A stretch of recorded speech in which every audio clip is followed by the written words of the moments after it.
El objetivo de mi visita es platicarles un poco sobre este proyecto muy ambicioso del Centro Mexicano de Innovación en Bioenergía, que, como ustedes saben, a partir de la reforma energética se abrieron nichos de oportunidad muy importantes, mediante los cuales México le apuesta fuertemente. Ya no hablamos del tratamiento de desechos, o sea, yo quisiera que nos empecemos a olvidar de la palabra tratamiento, sino más bien de la valorización de los desechos, es decir, cómo yo puedo sacar un valor agregado de esos desechos. Y esta ha sido la pregunta que muchos de ustedes, el sector tequilero principalmente, pues ha tenido durante muchos años, porque siempre que piensan en sus desechos, piensan en dinero que es tirado a la basura, ¿no? ¿Por qué? Porque cuesta tratar los desechos y porque finalmente en su proceso productivo no encuentran ningún retorno de inversión, digámoslo así, ¿no? O sea, les cuesta tratar el agua, utilizan un proceso convencional, les cuesta disponer sus desechos sólidos, les cuesta tratar su agua residual, pero de eso obtienen, digamos, el beneficio de poder certificarse ya ahora con las nuevas normatividades de industria verde, de los nuevos mercados, etcétera, como que ya empiezan a ver o a voltear a ver, me da esa impresión, que empiezan a voltear a ver la importancia que tiene el poder valorizar esos desechos.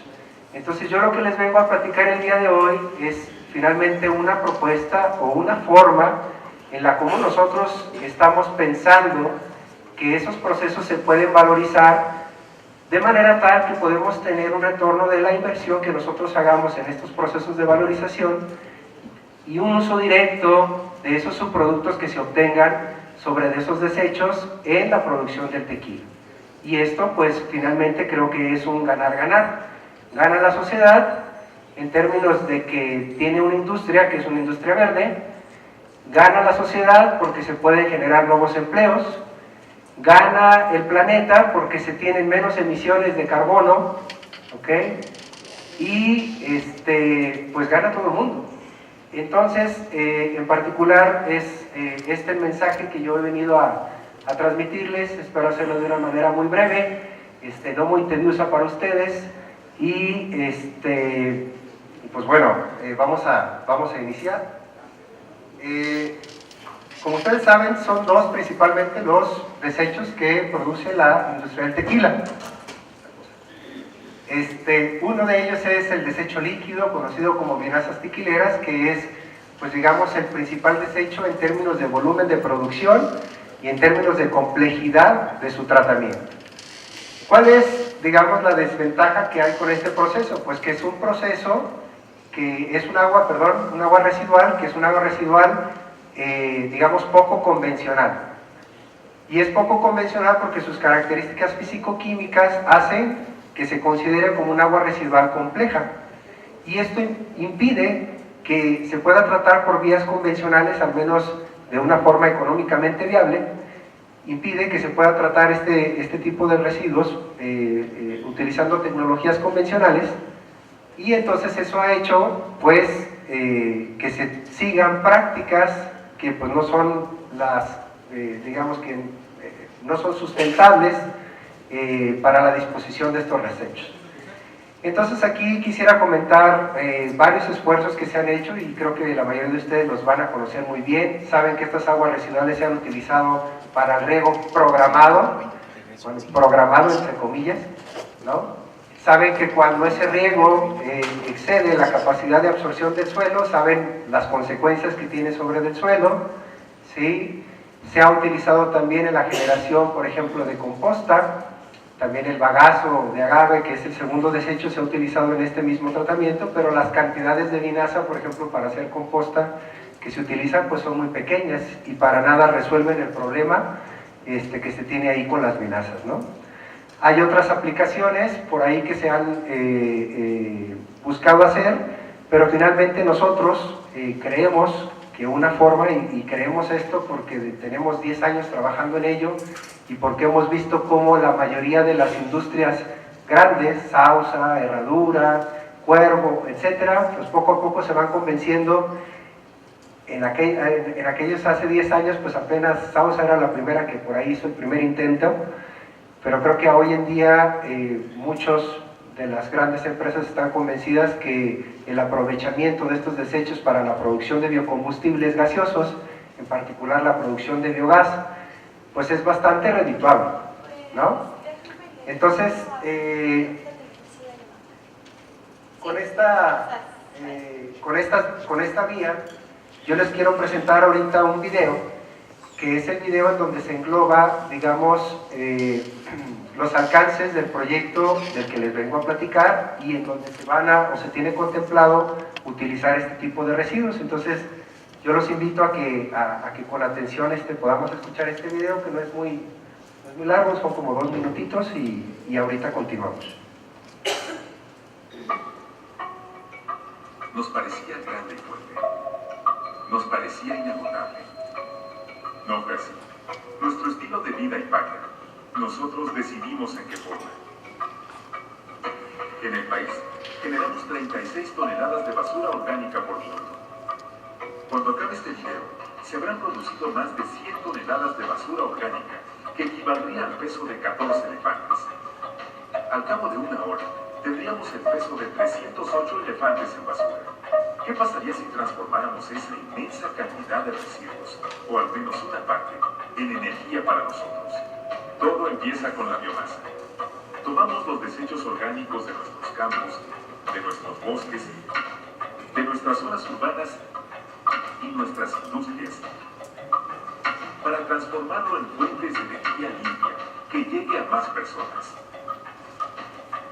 Esto es bioenergía, que se convertirá en electricidad, energía térmica o biocombustibles,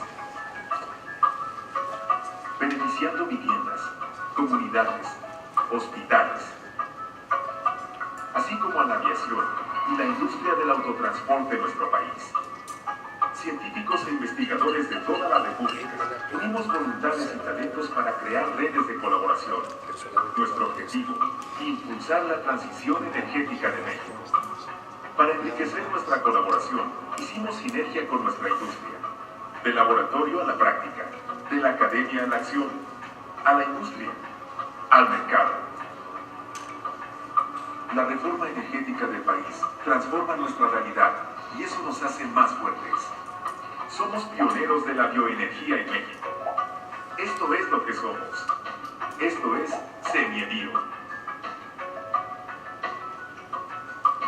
México está listo para cambiar de enfoque. Donde antes veíamos un problema, ahora tenemos una gran oportunidad. Podemos más. Promover la creación de valor. Elevar la productividad y multiplicar las oportunidades de trabajo en México. Podemos más. Garantizar la energía para las siguientes generaciones. Trabajar en equipo. Sentirnos orgullosos. Podemos más. Proteger el ecosistema. El planeta. Esta tierra vasta y antigua. La bioenergía nos transforma. Nos mueve. Nos lleva hacia el futuro.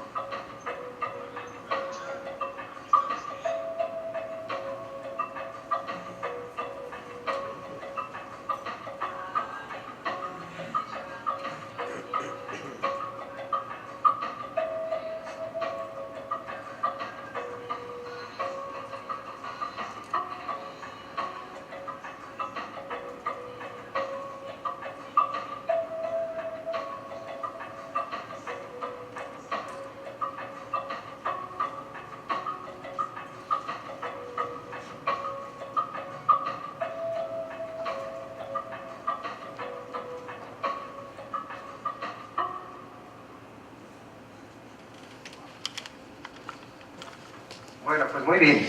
Entonces creo que este video refleja bastante bien pues esto que les acabo de decir. Hay un esfuerzo muy grande por parte de la Secretaría de Energía y del CONACYT para empezar a producir pues biocombustibles, digamos, de nueva generación. Ya CONACYT había sacado previamente las convocatorias para producir energía solar, energía geotérmica, energía eólica, y pues faltaba la energía a partir de la biomasa. Y es en esta energía en donde el CEMIEBIO, el Centro Mexicano de Innovación en Energía, a partir de biomasa, pues se concentra. Y particularmente va a estar busca la producción de 4 tipos de biocombustibles: el bioetanol, el biodiesel, el biogás y la bioturbocina. Como pueden ver, en los presupuestos asignados son proyectos con un presupuesto asignado bastante alto, y eso nos compromete mucho porque son proyectos de un alcance, pues creo yo que bastante importante para nuestro país. Entonces, en este sentido, quisiera platicarles rápidamente cómo está conformado o dónde sería de interés para ustedes, industria del tequila, poderse sumar a este proyecto. Les comento que en el caso del clúster de biocombustibles gaseosos, en está participando la Secretaría de Innovación del Estado de Jalisco, está participando la Cámara Nacional de la Industria Tequilera, ¿sí? Y estamos participando nosotros, CUSEI, ¿sí? De la Universidad de Guadalajara. Entonces creo que están puestas las condiciones como para que nosotros podamos tener, en base a lo que les voy a presentar más adelante de una manera muy breve, que nosotros podamos ver en el corto tiempo la transferencia de toda esa tecnología que desde hace 10 años venimos desarrollando a través de la colaboración con diferentes grupos de investigación. Entonces, aquí les presento rápidamente. Nosotros, dentro de los residuos que vamos a trabajar en este macroproyecto, en el caso de los residuos sólidos, estamos considerando el bagazo de agave. El bagazo de agave ya se ha determinado a través de diferentes estudios que su composición lignocelulósica es bastante interesante. Y es muy interesante porque es muy rica en 2 compuestos, uno que es la celulosa y otro que es la hemicelulosa. Estos compuestos no son otra cosa más que cadenas de azúcares, que si nosotros podemos fraccionar de una manera adecuada, nosotros podemos recuperar esas azúcares y las podemos utilizar. Tal vez se va a buscar las 2 cosas, el proyecto de bioetanol va a buscar hacer eso, pero que es en monosacáridos para la producción de alcoholes, ¿ok? Y nosotros no necesariamente queremos fraccionar tanto los polímeros, con que tengamos un cierto fraccionamiento, nosotros esos azúcares los podemos utilizar para producir biocombustibles gaseosos. Y eso es lo que nosotros vamos a tratar de hacer: estudiar diferentes tipos de pretratamiento del bagazo de agave que nos permita obtener hidrolizados, así se llaman estos compuestos que van a salir del pretratamiento, que nos permitan producir biogás. En una primera fase, esto ya prácticamente lo tenemos a una escala semi-industrial, y en una segunda etapa que ya viene un poco más con el desarrollo de ciencia básica y aspectos más básicos, en el caso de la producción de hidrógeno, que como saben también es un combustible gaseoso que es muy prometedor, que ya se utiliza hoy en día, pero la desventaja con el hidrógeno es que las fuentes de producción de hidrógeno siguen siendo a partir de combustibles fósiles o a partir de electricidad, en donde la electricidad que producimos pues proviene también de combustibles fósiles. Entonces lo que vamos a hacer es tratar de proponer procesos que nos permitan, a partir de la biomasa, producir ese hidrógeno, producir ese biogás, en donde actualmente ya tenemos esas tecnologías que ya están disponibles en el mercado para poder trabajar con ellos directamente. Yo me voy a centrar en el caso del biogás, que es el que más ustedes conocen, porque ya hay varios ejemplos, digamos, de éxito en la industria, en la aplicación de digestores anaerobios para el tratamiento de vinazas tequileras, con una recuperación importante de ese biogás. Pues el ejemplo que siempre pongo, porque es el que conozco mejor, pues es el de Tequila Herradura. Aquí está Daniel, luego me corriges, Daniel, ahorita en la sesión si me equivoco. Pero Tequila Herradura actualmente tiene 2 calderas para abastecer su demanda energética de la planta, y una de esas calderas opera al 80% con el biogás que se produce de su planta de tratamiento. Entonces ese es el tipo de, digamos, de recuperación de la inversión que nosotros podemos tener, ¿sí?, para cuando aplicamos este tipo de tecnologías para valorizar estos desechos. Ahora, la pregunta que sigue es, bueno, ya voy a pasar esta diapositiva. Creo que ya no sirvió. Ok. ¿Puedes darle? Ok. Bueno, ¿cuál es ahora el problema que yo veo con el uso de esta tecnología? Primero, había como una especie como de escepticismo de que esta tecnología fuera viable. Ahora que ya se probó que es viable, la mayoría del sector tequilero piensa que aunque es técnicamente viable, pues no está al alcance de las pymes del sector tequilero porque es una tecnología costosa. Y la respuesta es, sí es costosa cuando no haces investigación. ¿Sí? Si tú haces investigación, puedes optimizar el proceso de manera tal que la puedes poner, esa misma tecnología, al alcance de los pequeños, micro y medianos productores. ¿Ok? Nosotros ya hicimos una propuesta ante el Comité de Ecología de la Cámara Nacional de la Industria del Tequila, presentamos una propuesta y tuvimos una retroalimentación muy positiva con respecto de los costos de tratamiento que estábamos manejando.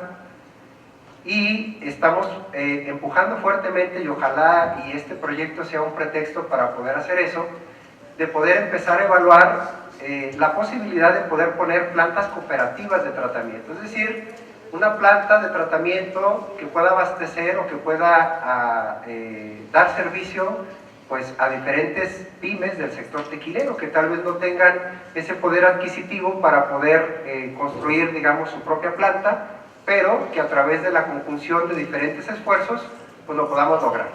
Y obviamente esa planta pues estaría operada y tendría tecnología desarrollada por nosotros. ¿Ok? Bueno, ¿cuál es una de las principales desventajas de este proceso de gestión anaerobia? La principal desventaja es que cuando no se opera de manera correcta, ahí les puse dos reacciones, pero no quiero entrar mucho en la parte técnica para no aburrirlos. Solamente les comento que la primera reacción es muy rápida, de manera tal que cuando viene un incremento en la carga orgánica de nuestro digestor, podemos tener una alta producción de ácidos grasos. Pero si no tenemos no tenemos el cuidado o la precaución de operar bien nuestro proceso, eso puede causar una desestabilización del proceso de manera tal que el proceso colapsa. ¿Cómo se puede evitar eso?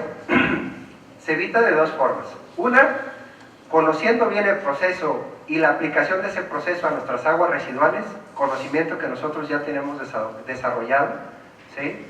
O se puede comprar tecnología del extranjero y se puede multiplicar por un factor de riesgo, que eso hace que el reactor se haga mucho más grande de lo que debería de ser, y entonces esa es la razón por la cual los costos de inversión inicial de esta tecnología pues son muy altos, ¿no? Entonces nosotros lo que venimos a tratar de romper es ese paradigma de que esta tecnología está disponible para cualquier empresa del sector tequilero, y les voy a mostrar por qué. ¿Podemos pasar? No sé, alguien me iba a decir del tiempo, pero ya me perdí, no sé dónde está la persona del tiempo. Ya no está la persona del tiempo. Ok, bueno, sigo. Ok, bueno, nosotros hemos desarrollado a nivel científico, pero siempre sin perder de vista la aplicación y digamos siempre conscientes del ambiente, digamos, rudo bajo el cual debe de operar este tipo de procesos. Y a partir de ahí, hace 10 años, empezamos a trabajar con la evaluación de digestores anaerobios a escala laboratorio para poder evidenciar primero la factibilidad técnica de poder utilizar las vinazas para producir biogás y producirlo en una buena cantidad y con de una buena cantidad y calidad. Y desde entonces hemos trabajado también un poco por la parte, mi formación o mi interés, digamos, de todos estos bioprocesos es la parte de automatización y la parte de control. Porque me interesa mucho esta parte, porque creo que si esta parte se implementa bien, la mayoría de las personas no tendrían que ser expertas en la operación de este proceso, sino que a través de algoritmos que operan de manera autónoma o automáticos, se puede garantizar una buena operación de estos procesos. Y ahora mismo les voy a mostrar un poquito de esto. Esta es la razón por la cual la mayoría de nuestros procesos pues tienen algo de una buena parte de instrumentación y de automatización, ¿no? Muy bien, adelante. Ok, hemos evaluado diferentes tipos de configuraciones de reactores, desde reactores de biomasa suspendida, reactores de biomasa fija, etcétera, y en todos ellos hemos encontrado buenos desempeños. Mi respuesta respecto de la configuración de los reactores es que no hay un reactor que sea el mejor, es que el reactor que es el mejor es el que se acopla mejor a las necesidades del usuario.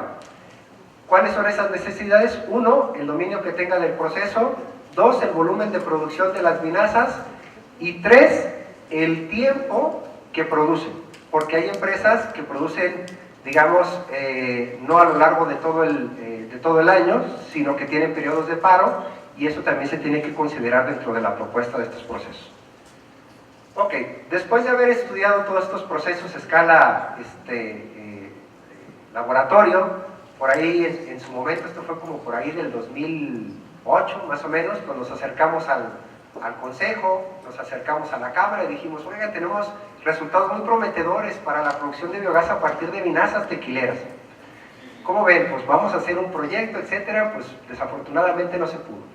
Entonces seguimos intentando. Bueno, la respuesta fue que necesitábamos demostrar, digamos, a una escala un poquito más demostrativa, ¿verdad?, esos resultados para que entonces pues pudiéramos platicar.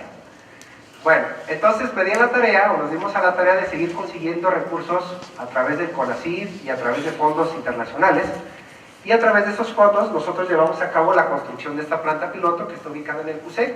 Esta planta piloto que está ubicada en el CUSEI tiene una capacidad, digamos, el volumen de operación del reactor es de medio metro cúbico. Se pensó originalmente que fuera de 1 metro cúbico, pero por el espacio no se pudo hacer.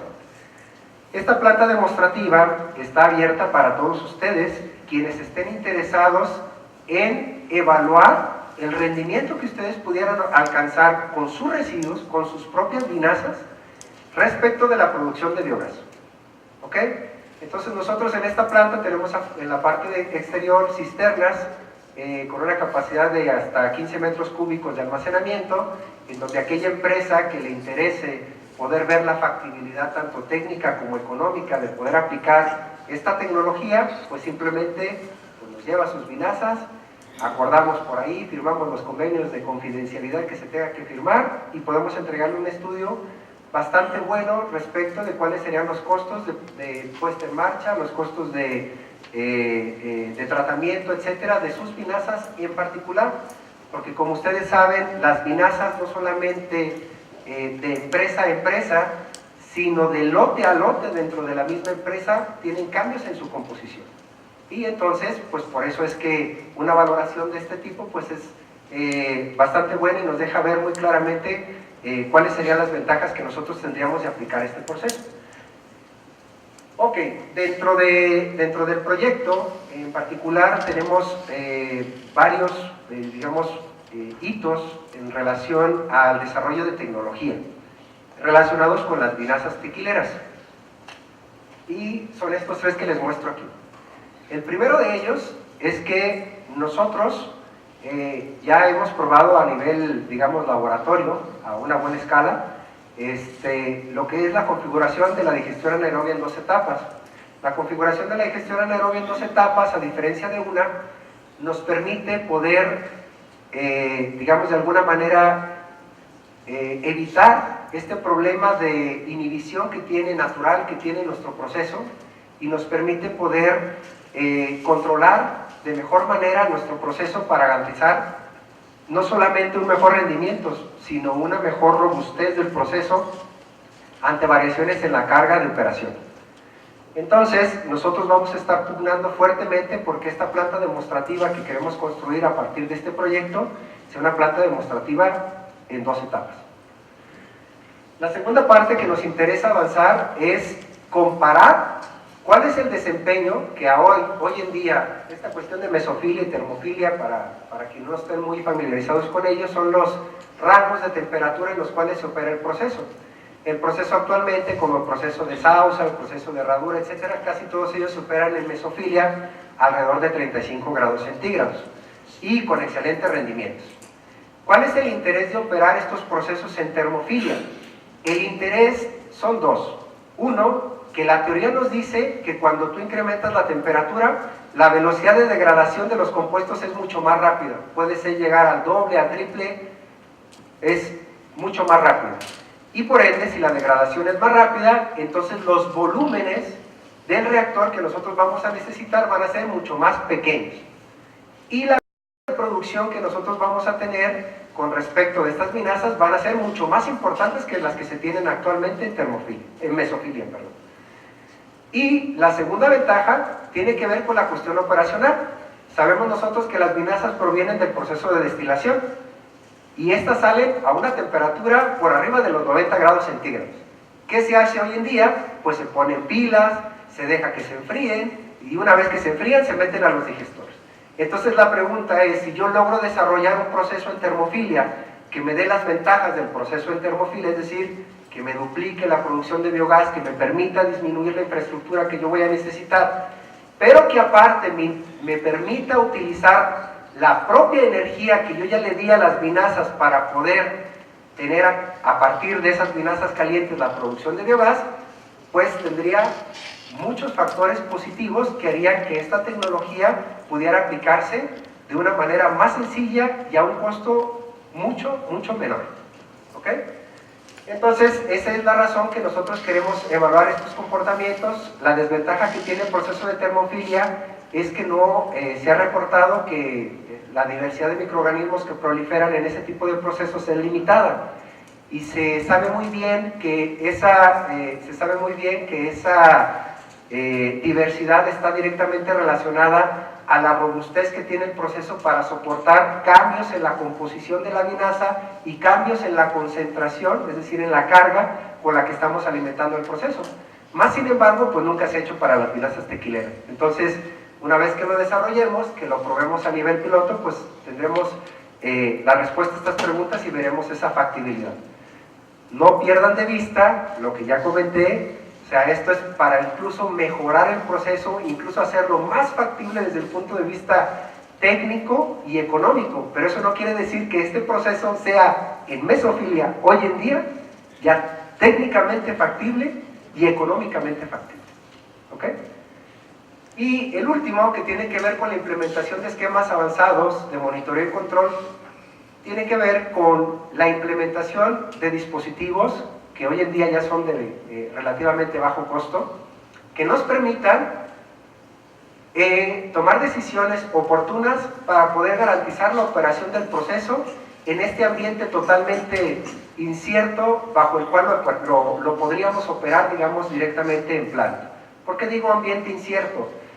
Porque no tenemos un sensor en la entrada del digestor que nos diga la composición de las vinazas es esta, ¿no? Porque no tenemos un sensor que nos diga a la entrada del digestor, el día de hoy hubo una fuga de tal cosa, ¿sí?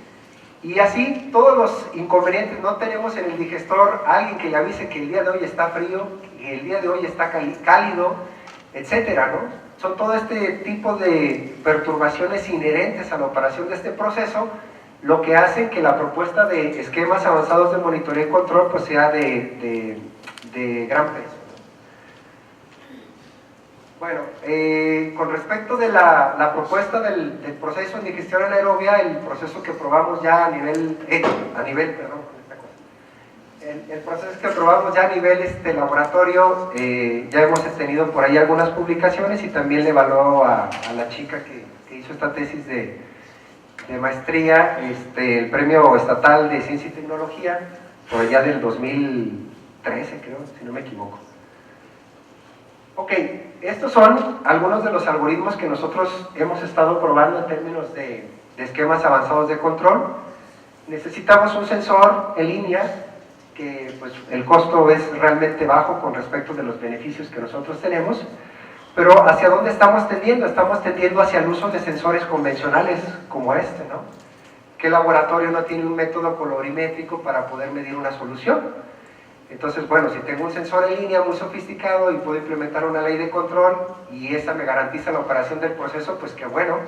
Pero si en vez de tener un sensor complicado, voy haciendo, digamos, que estas leyes de control funcionen con sensores menos complejos, pues cada vez se va haciendo más atractivo.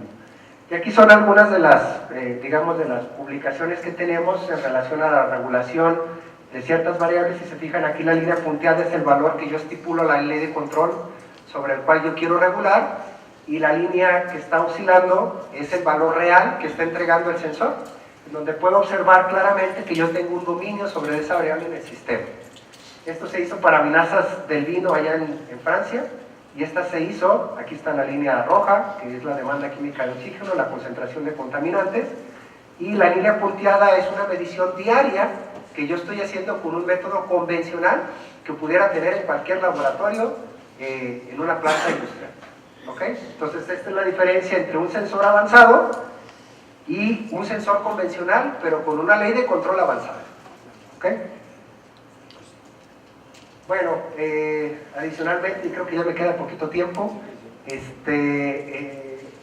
entonces les quería comentar nada más que nosotros, el bagazo de agave, en esta cuestión en particular, hemos visto una complejidad de que si bien se puede obtener composta de buena calidad, pues muchas veces este problema de la comercialización de la composta pues saca un poquito del rol o del papel pues de la industria del tequila, ¿no? O sea, pues a mí me interesa comercializar el tequila, no la composta.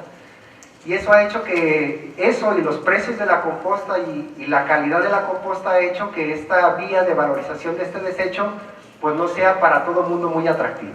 ¿Ok? Entonces nosotros lo que vamos a tratar de hacer es utilizar este residuo para generar estos hidrolizados que yo les comentaba al inicio de mi charla y poderlos juntar o mezclar en una misma corriente con los con las vinazas, de manera tal que ambos sean utilizados para la producción de biocombustibles.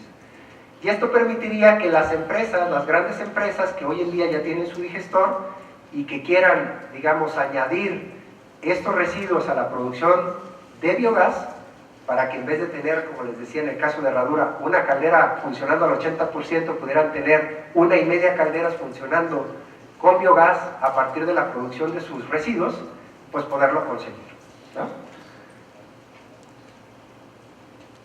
Bueno, pues creo que esto sería todo. Muchas gracias.